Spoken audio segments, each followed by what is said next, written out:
சிறப்பாக பங்கெடுத்துக் கொள்ளாத 2 நபர்களை சௌந்தர்யா சொல்வேன்.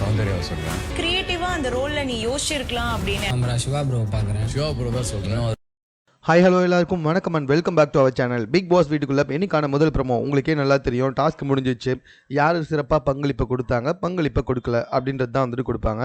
சௌந்தர்யாவுக்கு கொடுத்துருக்காங்க. பெண்கள் எல்லாமே ஒன்றா சேர்ந்து இந்த வாரம் சரியாக வந்துட்டு அவங்க பங்களிப்பை கொடுக்கலன்னு சொல்லிட்டு எனக்கு தெரிஞ்சு தர்ஷிகாவுக்கே கொடுக்கலாம். தர்ஷிகா ஒன்றும் பெருசாக பண்ணல. லவ் ட்ராக்ன்ற பேரில் விஷால் கூட எங்கெங்கேயோ ஓரமாக உட்காந்து பேசியிருந்தாங்களே தவிர்த்துட்டு கேமுக்காக ஏதாவது பண்ணாங்களான்னு பார்த்தீங்கன்னா சுத்தமாக தெரியல. அந்த வகையில் வந்துட்டு தர்ஷிகா சௌந்தர்யா 2 பேருமே வந்துட்டு சிறப்பாக பங்களிப்பை கொடுக்கலன்னு சொல்லலாம். ஸோ கரெக்டாக கால்குலேட் பண்ணி பார்த்தா தர்ஷிகாவை சொல்லலாம். இந்த பக்கம் பார்த்தீங்கன்னா சிவாவை வந்துட்டு சொல்லியிருக்காங்க ஆண்கள் அணியிலேருந்து. பட் ஆனால் ஒன்றே ஒன்று நல்லா யோசிச்சு பார்த்துக்கோங்க. அரசராக இருந்தும் வாயவே திறக்கல ராணவ். எனக்கு தெரிஞ்சு அவரே வந்துட்டு பங்களிப்பை கொடுக்கலன்னு தான் சொல்லணும். பட் அரசராக வந்துட்டு வேஷம் போட்டார்ன்ற ஒரே காரணத்துக்காக அவர் பேரை சொல்லாமல் எல்லாருமே சிவாவை சொல்லிட்டாங்க. ஸோ இவங்க 2 பேருக்குமே வந்துட்டு புதுசாக பிக் பாஸ் அவர்கள் ஏதாவது தண்டனை கொடுப்பாரு. என்ன தண்டனை அப்படின்றத வெயிட் பண்ணி பார்க்கலாம்.